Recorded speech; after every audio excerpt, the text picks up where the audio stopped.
প্রিয় বন্ধুরা, অনেক কথাই আমার আগের বক্তারা বলে গেছেন, আমাদের প্রিয় বন্ধু জিয়া সহ অনেক কিছুই বলে গেছেন।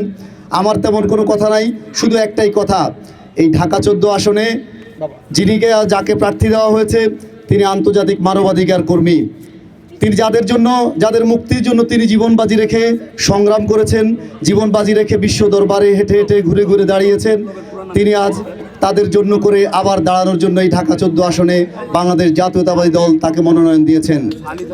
আজকের এই বাংলাদেশ জাতীয়তাবাদী দলের পক্ষ থেকে আমরা চেয়ারম্যানকে ধন্যবাদ জানাই, তিনি একজন যোগ্য প্রার্থীকে এই আসনে মনোনয়ন দিয়েছেন। প্রিয় বন্ধু এবং উপস্থিত সুধীবৃন্দ, আপনারা যারা এই আসনের বাসিন্দা, বিশেষ করে এখানে আপনাদের ঢাকায় মানুষ সবচেয়ে বেশি, আপনাদের আত্মীয় স্বজনরা বেশি, আপনারা প্রতিদিন যদি একজনকে ফোন দিয়ে লাস্ট অন্তত কয়েক সেকেন্ডের জন্য ধানের শীষের পক্ষে, ইঞ্জিনিয়ার তুলির পক্ষে ভোট চান, তাহলে অনেক বেশি কার্যকর হবে।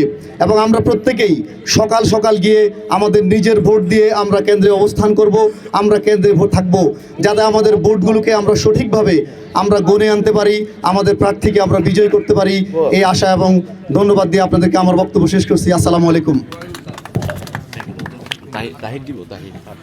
এ পর্যায়ে প্রার্থীর ব্যাচমেট